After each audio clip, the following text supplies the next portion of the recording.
What's going on, everyone? It's Cody with Nothing But Cardboard, and today I'm going to be showing you step by step how to submit an order to PSA.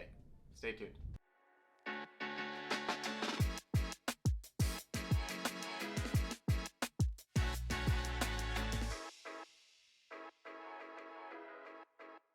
Alright everyone, like I mentioned in the intro, today we are going to be reviewing pretty much a step-by-step guide on how to take your sports cards and send them off to PSA for grading and or authentication requirements. Now, we have released a lot of videos where we show graded card reveals, and we never even thought about releasing a video showing you all how to do it yourself. Now, there are a lot of options nowadays to utilize a third party to submit to PSA. We call these group submitters, and actually PSA actually recommends utilizing a group submitter. Now, what that reason specifically is, I'm not exactly sure, but my personal opinion is I would rather send it myself for two reasons. One, you never know that the card you're going to get back from the group submitter is actually your card unless it's numbered. And then the second issue is, well, you're relying on somebody else to do this ethically. And after we found out about the issue with Mark's cards and PSA, that kind of just justified my position in not using a group submitter even more. However, I will say that group submitters do offer a benefit to individuals that want to send cards to PSA, especially those individuals that aren't going to send a lot of cards to PSA. And the primary reason is the group submitters will, I believe, have a better general turnaround time for the cards.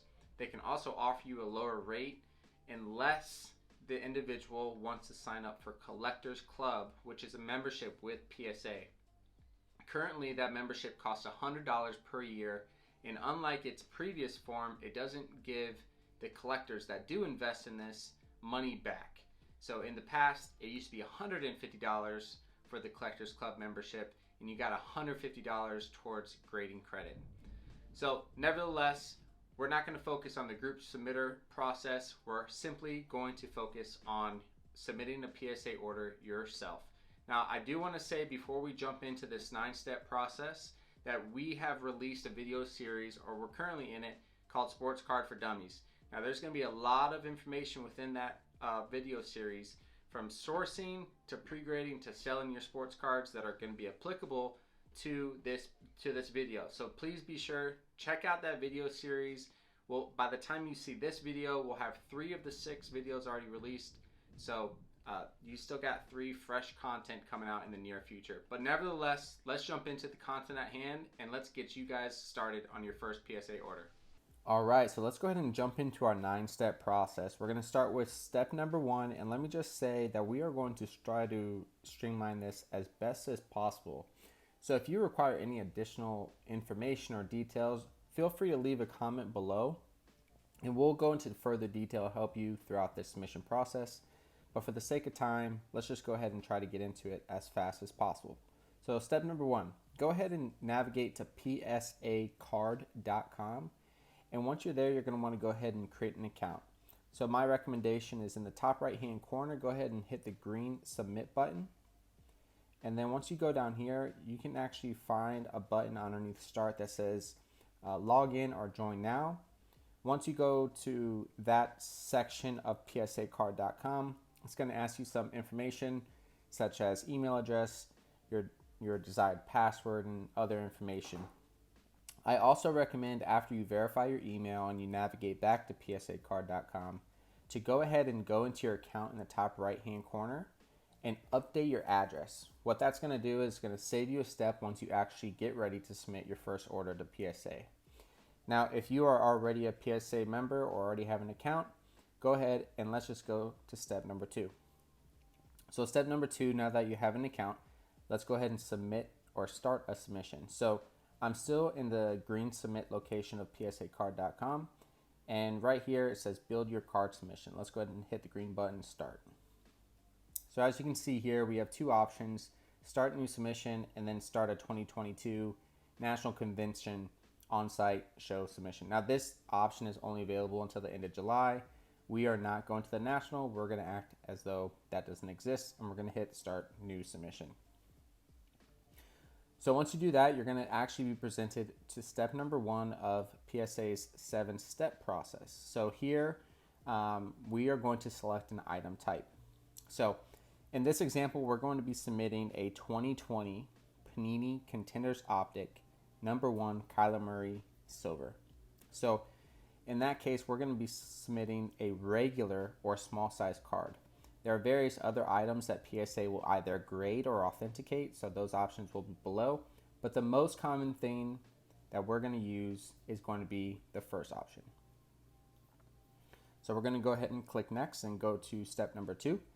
And this is going to be submission type. So submission type, there's going to be 4 options. You have grading, review, crossover, and reholder.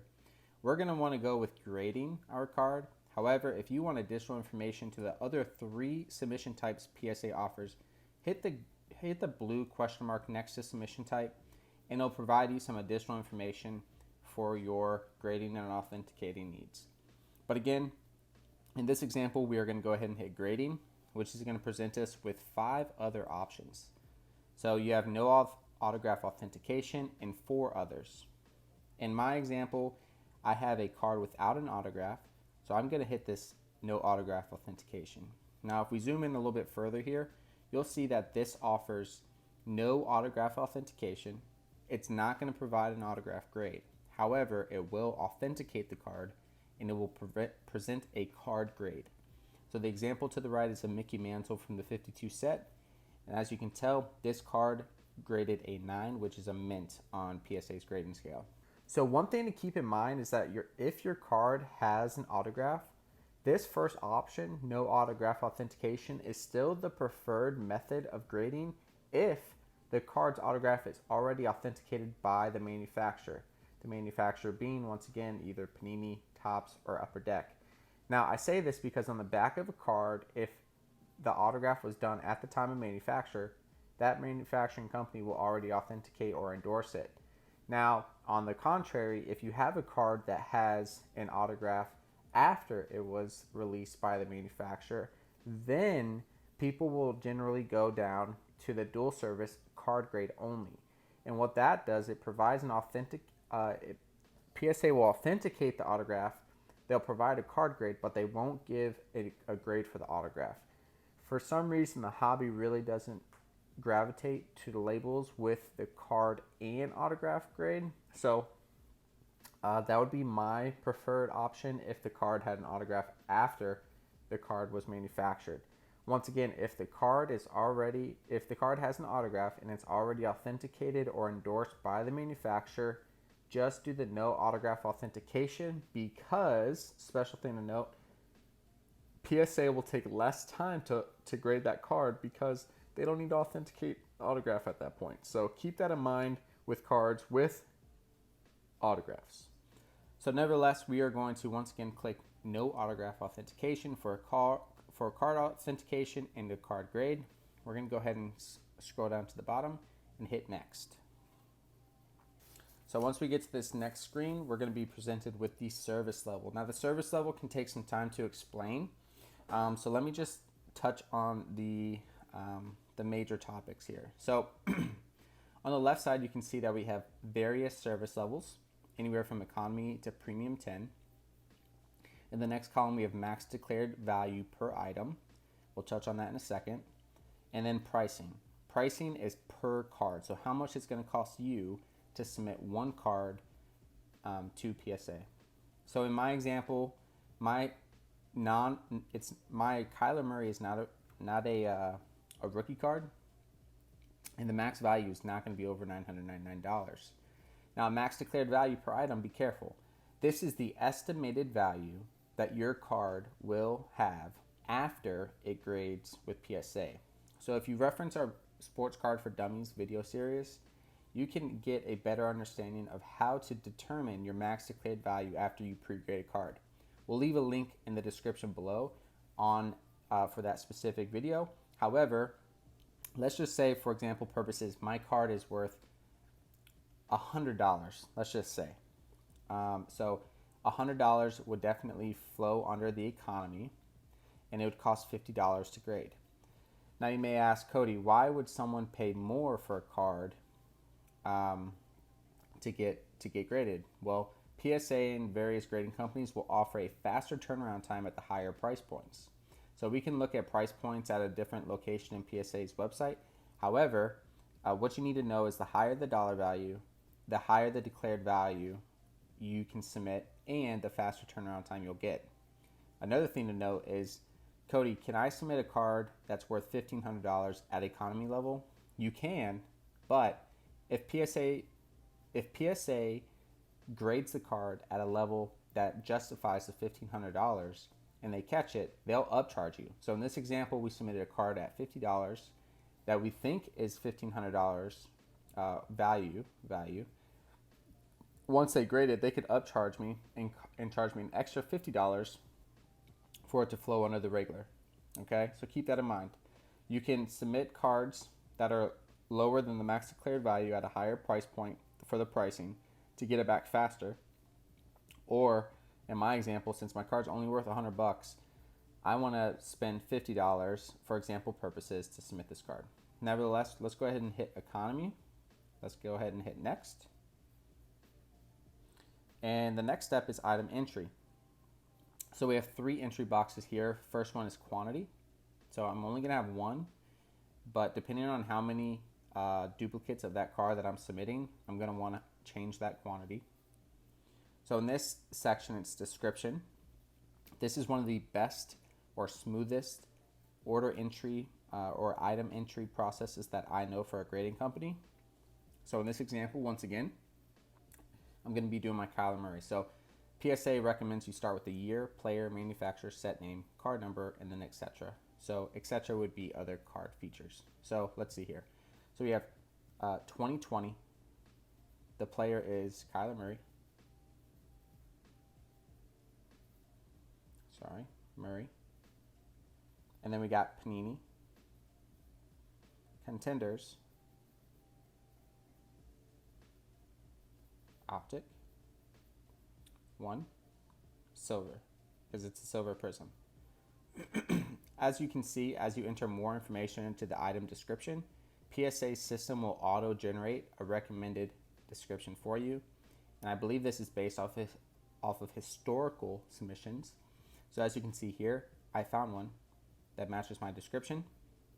In the third box here, declared value total, will be how much that card is worth. So in my example, I have one card, and I'm just going to say, for example purposes, because I know it's not, but it's $100. Let's just say I think it's going to grade a PSA 10, therefore I justify $100 for a non-rookie card.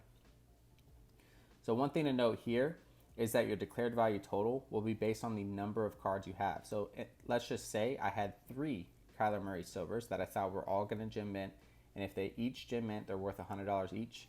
This declared value total will go from 100 to 300. But since I only have one, I'm going to go ahead and hit save. Once I do that, it's going to go down here into my logged section. And in the top right hand corner, you have a submission summary. And it shows that I have one card at a $50 fee. So I'm currently at $50. But of course, as you add more and more cards, that total will go up. So let's go ahead and hit next. Once we hit next, we are going to go to number 5, shipping and billing. PSA just created or introduced the collector's vault. I want my card back in my possession, so I hit ship back to me. And if you updated your address when you created the account at the step 1, you'll have an insured shipping cost. If there is no cost here, once you scroll down, you're going to have a red text alert here in the default return address, where you're going to have to update your address. Hit refresh addresses and phone. Once you complete that, come back to this page. You're going to want to enter in all of your credit card information, Visa, blah blah blah. You can select your return shipping method. I always enjoy the insured shipping, which is USPS. You can choose USPS Express or FedEx at an additional cost. But since I'm not putting in my credit card information, we're just going to say that we are going to go to the next step, which is going to be confirmation. So once you confirm your order, you want to review it to its entirety. This sheet, which isn't represented on the screen now, is going to ask you to verify all of your items are correct. And it's important to note that your items are in the correct order. So once you confirm it, you accept and read the PSA grading terms and conditions. You can go ahead and confirm the order, and then it's finally submitted. So your next step will be a confirmation page. But one thing that we all can reference, and will also be on this final confirmation page, is psacard.com submissions. Pat McAfee, chill out. Submissions /ship guide. So this hyperlink will be on your final page once you submit your order. And this provides us all of the information that you need to package your cards and send them to PSA. So let me go ahead and show you some of these items on how I pack my individual cards. But remember, psacard.com /submissions /ship guide will provide you a whole bunch of information on how to ship your cards safely to PSA. Okay, so I'm going to start off by showing you my Kyler Murray card from Contenders Optic. Here's the CGC card saver, and what I'm going to do is I'm going to just go ahead and slide in that Kyler Murray into that card saver. Now it's important to note here that I'm using a card saver, not a top loader, because PSA will actually be able to cut the card out of the card saver, whereas a top loader they'll have to pull it out, which introduces an extra opportunity to damage the card. Now here's 2 pre-cut pieces of cardboard, which I will put the card in between. Make sure it's a little bit larger than the card itself. Secure it with a rubber band and not too tight. That way your cards don't have potential of damaging further during that transit. Alright, those are the 9 steps that we recommend when submitting an order to PSA. So if this is your first time, congratulations, you have 1 order officially on the way. Now the fun part, now you get to wait. Now depending on how much you paid, it could take 5 months, or it could take a couple days or a couple weeks. Now the couple days you might be paying top dollar. But anyways, at the end of the day, we just hope that this content that we provide you, the 9 steps to submit a PSA order, was beneficial to you, the viewer. So if it was, please be sure to give this video a like. Comment below if we maybe overlooked anything, or if you have any best practices that you would want to recommend. And as always, we'll catch you guys on the next video. Thank you.